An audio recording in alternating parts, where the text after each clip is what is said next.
Okay, so we're in the middle of nowhere, Georgia. We spent the night in Andersonville, Georgia, and we're going to check out the slate the next day. So I'm driving, which is already a disaster, and I'm looking at this building. It's at a busy intersection. There's a lot of people there, and I'm looking at this building with spotlights. I'm looking at the grass, and I'm kind of baffled. I turned to Joe. This is exactly what I said. I'm like, is that supposed to be on fire? It doesn't make any sense now, but that's what I said.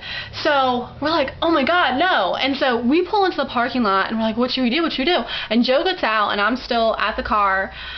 And, you know, Joe and I are not like resourceful types of people in the way that, you know, we could camp in the woods and like hunt and get our own food and, you know, build a hut. We're not those type of people. So our immediate reaction is not to like fix the situation. We're just like, I'm just like, call 911, because that's what I always do. I'm always like, just call 911, whatever, they'll fix it.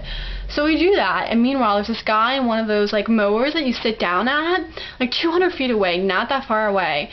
He notices us because we must look shady because we're like walking around looking at this fire, and we have Jersey plates and we're in Georgia.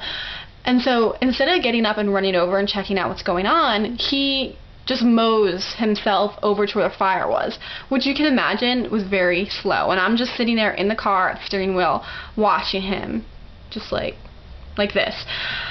So he checks out the fire, U-turns, says nothing to us, just U-turns, goes back to where he was mowing, grabs his jug of water, mows himself back.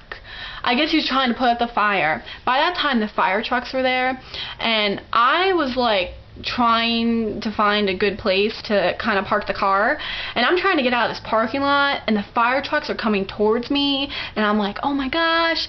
So then I reversed real fast, and it was just a disaster.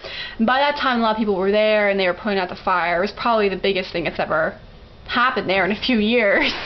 And we're just like, alright, let's get out of here. And so we left, and that is the story of how Joe and Kaylin saved Georgia.